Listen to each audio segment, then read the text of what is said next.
Hello, Congregate family. So here I'm Lara Fatima. I hope you are doing well. So as you all know, यहाँ हम कर रहे थे second year BCom semester third का accounts and already हम बहुत सारे लेक्चर्स कर चुके हैं। जो मैंने सिलेबस आप लोगों को कराया है उसमें सारी चीजें हम अकॉर्डिंगली कर रहे हैं। सो आज का टॉपिक है हमारा अमेलगमेशन ऑफ फर्म्स। अमेलगमेशन क्या होता है फर्म्स का वो हम देखेंगे। सो यहाँ पर क्या क्या टॉपिक्स हम कवर करने वाले हैं वो देख लेते हैं। पहले सबसे पहले इंट्रोडक्शन, देन मीनिंग क्या होता है अमेलगमेशन का, objectives of amalgamation and books of account में हम उसका क्या ट्रीटमेंट करते हैं, किस तरीके से उसका ट्रीटमेंट करते हैं अकाउंट्स में। ठीक है, सो ये है हमारा आज का टॉपिक अमेलगमेशन है। बहुत ही सिंपल सा टॉपिक है। आई होप आप लोग को अच्छे से समझ आएगा। सो चलिए स्टार्ट करते हैं वीडियो एंड देखते हैं सबसे पहले इंट्रोडक्शन से।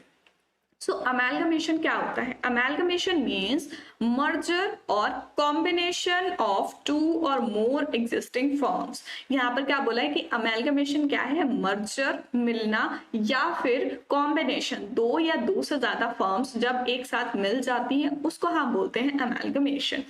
Two or more existing business entities merge themselves into one entity is known as amalgamation। दो कोई business entities जो अलग अलग business entities होती हैं पहले से, वो दोनों साथ में merge हो जाती हैं एंड एक entity बन जाती है, उसको हम बोलते हैं amalgamation। क्लियर है? जैसे अगर मान लो कोई business firm है यहाँ पर C एंड कोई business firm है D जो ऑलरेडी वर्क कर रही है, C limited and D limited. ठीक है, ये एग्जिस्टिंग दो कंपनी थी एंड इन्होंने क्या किया, एक साथ मिल गई। ठीक है, एंड एक न्यू कंपनी बना ली CD लिमिटेड। ठीक है, सो यहाँ पर हम क्या बोलेंगे, इन दोनों फर्म्स ने क्या किया, अमेलगमेट किया, अमेलगमेशन हुआ यहाँ पर। ठीक है, after amalgamation of firm, amalgamating firm existing old firm get dissolve, loss their existence and new firm is formed which is called amalgamated firm.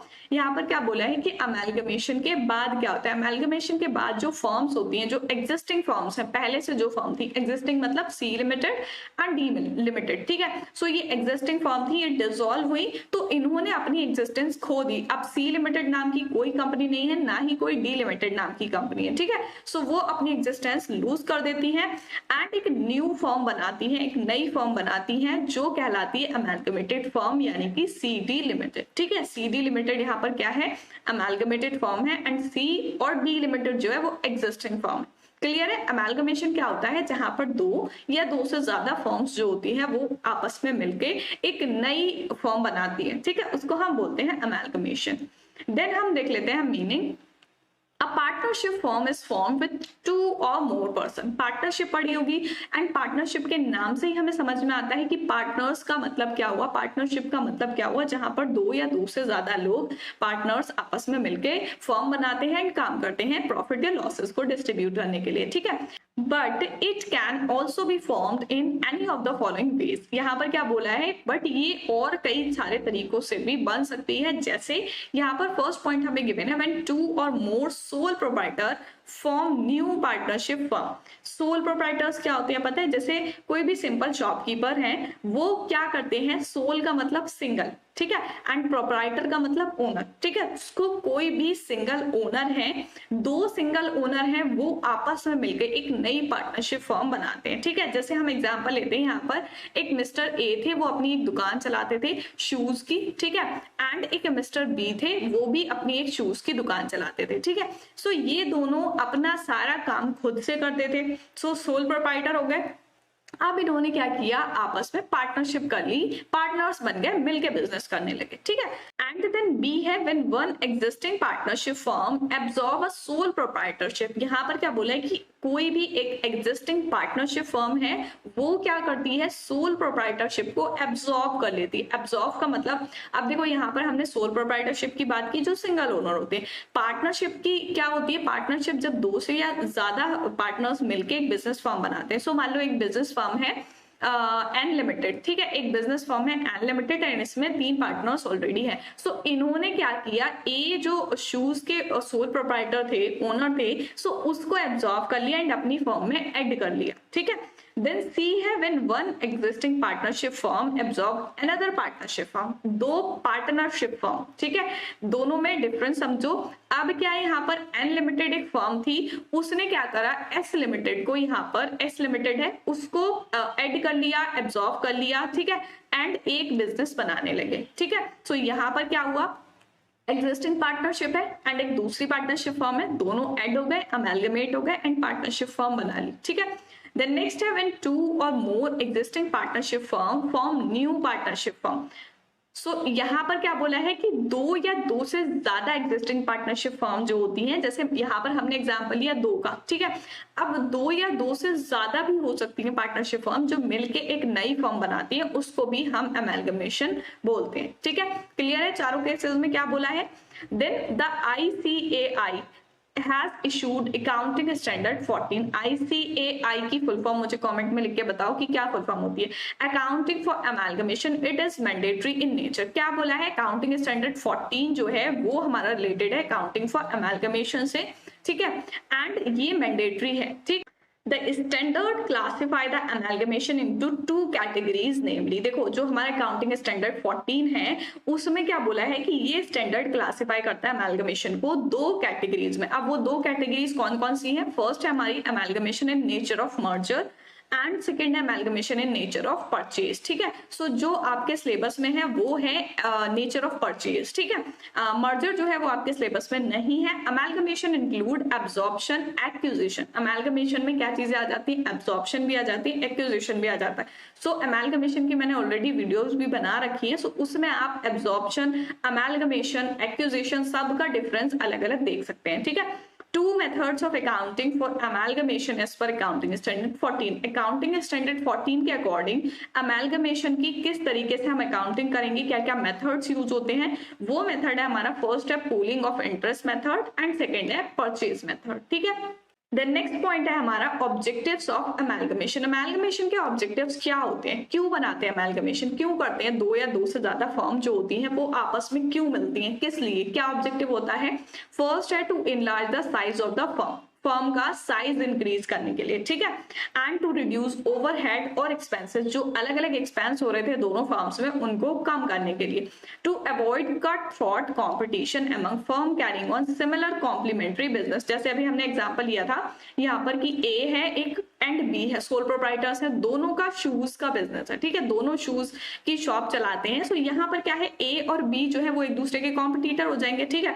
अब मान लो कि अगर दिन में 4 कस्टमर आते हैं, ठीक है, 4 कस्टमर वहां पे आ रहे हैं, सो 2 कस्टमर ए से खरीदेंगे, 2 कस्टमर बी से खरीदेंगे, सो सेल जो हो रही है वो कितनी हो रही है, 2 कस्टमर की, ठीक है। बट जब वो दोनों साथ में मिल जाएंगे तो सेल क्या होगी, इंक्रीज हो जाएगी, है ना, चारों कस्टमर उन्हीं की फर्म में आएंगे। सो यहाँ पर क्या बोले कि कंपटीशन को खत्म करने के लिए होता है, ठीक है। एंड फोर्थ है achieve both external and internal economies on large scale, economy को लार्ज स्केल पर अचीव करना, ठीक है। Purchasing bulk quantities, saving transportation and expense. देखो जब छोटा बिजनेस है तो उसमें क्या होगा, बार बार आपको सामान लाना पड़ेगा, बार बार आपको जाना पड़ेगा सामान के लिए, ट्रांसपोर्ट का खर्चा आएगा, ठीक है। बट जब बिजनेस बड़ा होगा, ज्यादा पैसा होगा, सो उसमें ज्यादा बल्क में सामान आएगा जिससे फायदा रहेगा बिजनेस को।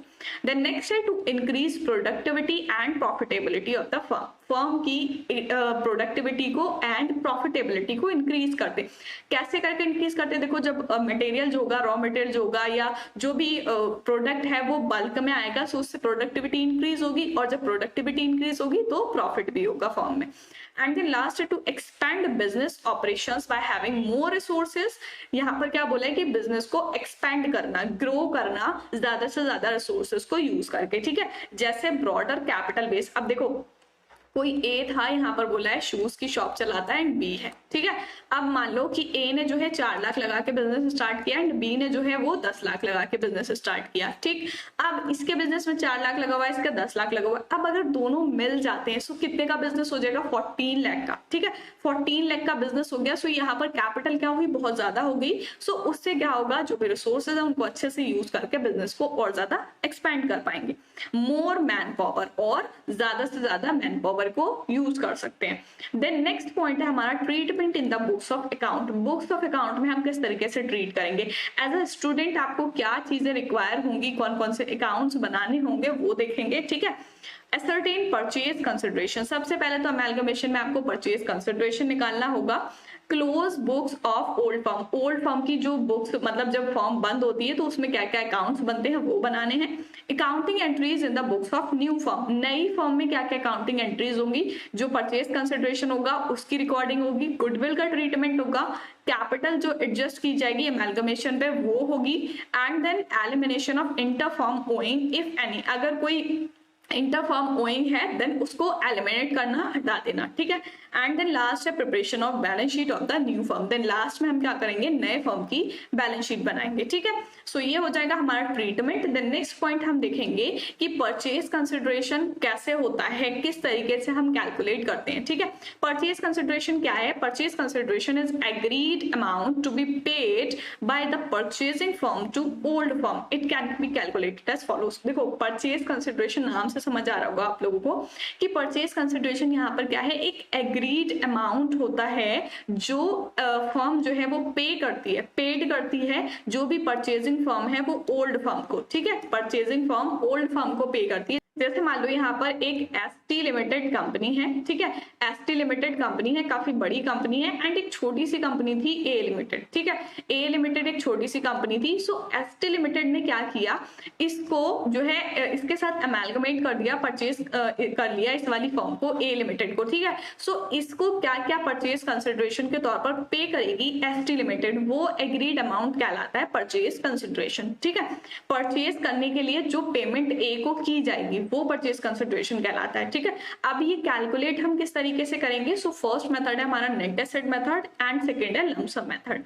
नेट एसेट मेथड बहुत ही ज्यादा सिंपल मेथड है। इस मेथड में हम किस तरीके से निकालते हैं, under this method purchase consideration is equal to net asset taken over by new firm at agreed valued. Net asset means all asset taken over at agreed valued, otherwise at values less liabilities taken over by the purchasing firm। यहाँ पर क्या बोला है कि इस method में हम purchase consideration किस तरीके से निकालते हैं। सो इसमें जो भी हमारे नेट एसेट आते हैं उसी के बराबर हम परचेज कंसिडरेशन मान लेते हैं। जैसे यहाँ पर बोला कि अगर हमारे जो नेट एसेट आए वो 10 लाख के आए, सो परचेज कंसिडरेशन 10 लाख का होगा, ठीक है। अब नेट एसेट निकालते कैसे, नेट एसेट कैसे करके निकालेंगे, जो भी एसेट्स आएंगे एंड जो भी लायबिलिटीज आएंगी। सो एसेट्स में से हम जो भी लायबिलिटीज हैं उनको माइनस कर देंगे, लेस कर देंगे, देन हमारे निकल के आ जाएंगे नेट एसेट, एंड जो नेट एसेट निकल के आएंगे उसी को हम परचेज कंसिडरेशन मान लेते हैं अंडर नेट एसेट मेथड, ठीक है। क्लियर है। देन नेक्स्ट पॉइंट है lump sum method. Lump sum method में क्या होता है, under this method amount of purchase consideration is given in lump sum. Lump sum का मतलब लगभग, ठीक है। There is no need to calculate purchase consideration as it directly given in the sum that is in the problem. However, difference in purchase consideration and net asset takeover may be goodwill or capital reserve। यहाँ पर क्या बोला है कि lump sum method में हमें कोई भी जरूरत नहीं होती है परचेज कंसिडरेशन को कैलकुलेट करने के लिए, ठीक है। ये डायरेक्टली क्या होता है, एक सम होता है, इसको हम मान लेते हैं। जैसे मान लो कि कोई भी बिजनेस परचेज किया, उसमें एक लमसम मेथड मान लिया कि भाई 5 लाख का परचेज कंसिडरेशन होगा एंड दोनों फर्म जो है वो उस पर एग्री करती है एंड देन वो पेमेंट कर दिया जाता है, ठीक है। जबकि यहाँ पर बोला है कि परचेज कंसिडरेशन में और नेट एसेट टेकन ओवर में डिफरेंस होता है, ठीक है। वो डिफरेंस हमारा कहाँ आता है, गुडविल में या फिर कैपिटल रिजर्व में। अब गुडविल में और कैपिटल रिजर्व में कैसे आएगा, देखो गुडविल में कब आएगा, जब परचेज कंसिडरेशन कम होगा नेट एसेट से, ठीक है। जो भी नेट एसेट निकल के आए हैं उनसे परचेज कंसिडरेशन कम होगा, देन हमारी गुडविल आ जाएगी। कैपिटल रिजर्व कब आएगा, जब नेट एसेट कम होंगे परचेज कंसिडरेशन से, ठीक है। इसकी मैं आपको जर्नल एंट्रीज कराऊंगी, उससे आपको बिल्कुल क्लियर हो जाएगा, ठीक है। नेक्स्ट वीडियो में मैं जर्नल एंट्रीज कराऊंगी, सो नेक्स्ट वीडियो में जरूर देखना। देन नेक्स्ट पॉइंट है हमारा कि हम purchase consideration net asset method के अंडर किस तरीके से निकालेंगे। सो देखो परचेज कंसिडरेशन यहाँ पर बोला है calculated as under agreed value of asset taken over, जो भी एग्रीड वैल्यू होगी एसेट एंड लायबिलिटीज की। सो यहाँ पर हमारे एसेट आ गए goodwill, land building, stock, sundry debtor, cash bank, ठीक है। एंड देन जो भी लायबिलिटीज होंगी जैसे creditors, bill payable, bank loan, outstanding expense, and यहाँ पर आ जाएगा हमारा परचेज कंसिडरेशन, ठीक है। अब ये वाली गुडविल हमारी ये गुडविल नहीं है जो अभी हमने बात की है, ये गुडविल है जो ऑलरेडी अपियरिंग होगी बैलेंस शीट में, ठीक है। Already appearing in balance sheet जो होती है वो वाली गुडविल आ जाएगी यहाँ पर हमारी। सो देखो परचेज कंसिडरेशन हमारा जो निकल के आया वो कैसे आएगा, जो भी हमारे टोटल एसेट आए एंड जो टोटल लायबिलिटीज आए। सो एसेट में से हम क्या करेंगे, लायबिलिटीज माइनस कर देंगे, देन वो निकल के आ जाएगा हमारा परचेज कंसिडरेशन। ये कैसे निकालेंगे हम, नेट एसेट मेथड से इस तरीके से निकालते हैं, ठीक है। ये हो जाएगा हमारा नेट एसेट मेथड का कि आपको इस तरीके से नेट एसेट से परचेज कंसिडरेशन निकालना है। द नेक्स्ट पॉइंट हम देखेंगे अकाउंटिंग प्रोसीजर क्या होता है closing books of old firm, amalgamating firm, ठीक है। Accounting procedure for closing books of old firm, accounting entries in the books of existing firm या फिर सोल प्रोप्राइटर में ओपन फॉलोइंग लेजर अकाउंट। आपको जो है कुछ लेजर अकाउंट्स बनाने होते हैं, वो कौन कौन से लेजर अकाउंट होते हैं, फर्स्ट है रियलाइजेशन अकाउंट, देन रियलाइजेशन में क्या होता है कितने एसेट रियलाइज हुए, कितने के हुए एंड लायबिलिटीज कितनी पे करनी है, ठीक है। देन नेक्स्ट है पार्टनर्स कैपिटल अकाउंट, कॉलम में बनाना है, ठीक है। एंड थर्ड है new firm account, then last है कैश या बैंक अकाउंट, जो हम डिसोल्यूशन में जिस तरीके से करते हैं कि कोई भी फर्म बंद हो रही है, ठीक है। अमेलगमेट में क्या है कि जो ओल्ड फर्म है वो क्लोज हो रही है, ठीक है। सो वो बंद हो रही है तो उसमें कौन कौन से अकाउंट बनेंगे, realisation, capital account, new firm का account and cash bank account, ठीक है। सो ये थी हमारी आज की वीडियो अमेलगमेशन से रिलेटेड कि अमेलगमेशन ऑफ फॉर्म क्या होता है। हमने देखा इंट्रोडक्शन एंड मीनिंग की अमेलगमेशन क्या होता है, देन क्या ट्रीटमेंट हम बुक्स में करते हैं एंड परचेज कंसिडरेशन क्या होता है और किस तरीके से हम उसको निकालते हैं। एंड यहाँ पर हमने देखा कि क्या क्या अकाउंटिंग प्रोसीजर होंगे, जो ओल्ड फर्म होगी वो अगर अपनी बुक्स क्लोज करेगी, बंद हो रही है तो क्या होगी, ठीक है। ये हमारी कुछ बेसिक चीजें थी अमेलगमेशन से रिलेटेड। द नेक्स्ट वीडियो में मैं आपको कुछ इंपॉर्टेंट जर्नल एंट्रीज करवाऊंगी कि किस तरीके से हम गुडविल एंड कैपिटल रिजर्व निकालते हैं। सो मिलते हैं नेक्स्ट वीडियो में, तब तक के लिए गुड बाय।